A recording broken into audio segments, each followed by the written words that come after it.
Now from Washington is Vermont's independent Senator Bernie Sanders. Senator Sanders, thanks for joining me. It is a sad day for those of us who were hoping that we might be turning a page and looking towards a more equitable society. What do you think it is going to take to convince Republicans like Mike Enzi that this isn't a story about high school lifeguards? This is a story about minimum wage workers who, on average, are between 24 and 34 years old. These are big-time adult jobs that pay very, very little.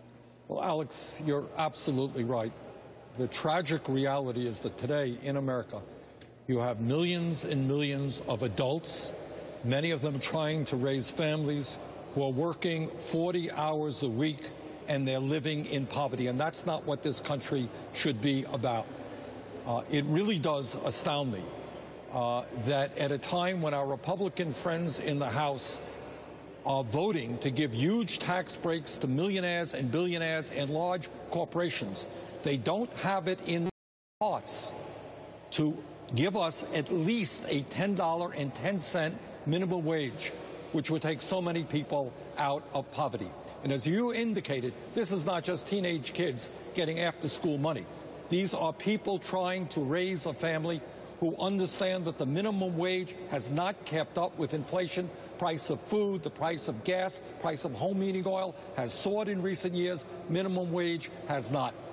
So to my mind, if we want to address the issue of income inequality in America, where the people on top are doing so well, when so many people are hurting, at the least you've got to raise the minimum wage to $10.10 an hour. I would go further than that, but that is an important step forward.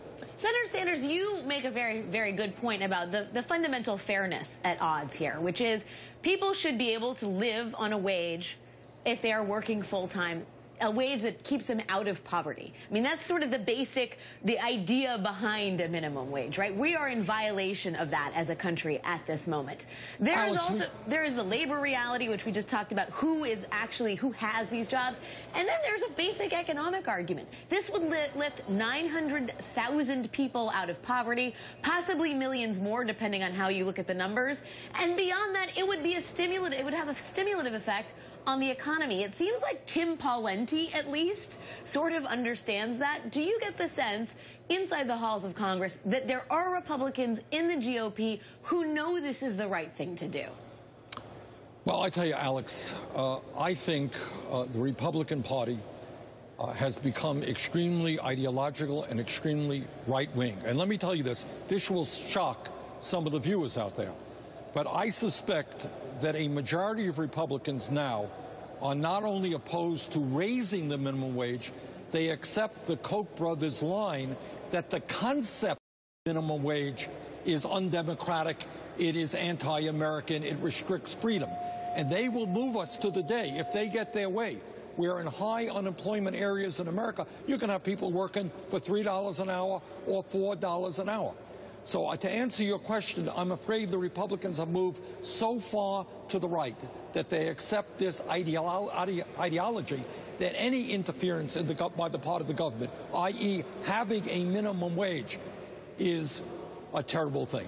That's deeply distressing, Senator Sanders. The idea that in some corners of the GOP, the concept of the minimum wage they are increasingly thinking is unconstitutional or undemocratic. I mean, what do you think accounts for that? I mean, how did the Republican Party swing that far right, which is further than it ever has been?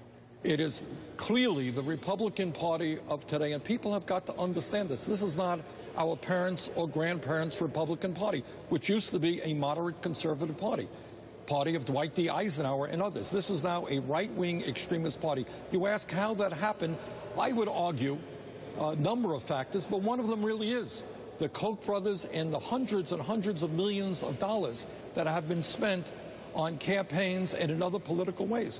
So that right now, if you want to get support, unlimited financial support for your campaigns, you better tout a right-wing extremist political view. And that includes not only not raising the minimum wage, not only not having pay equity for women, but cutting back on Medicaid, cutting back on education, and giving more tax breaks to the wealthiest people in this country. That is their ideology.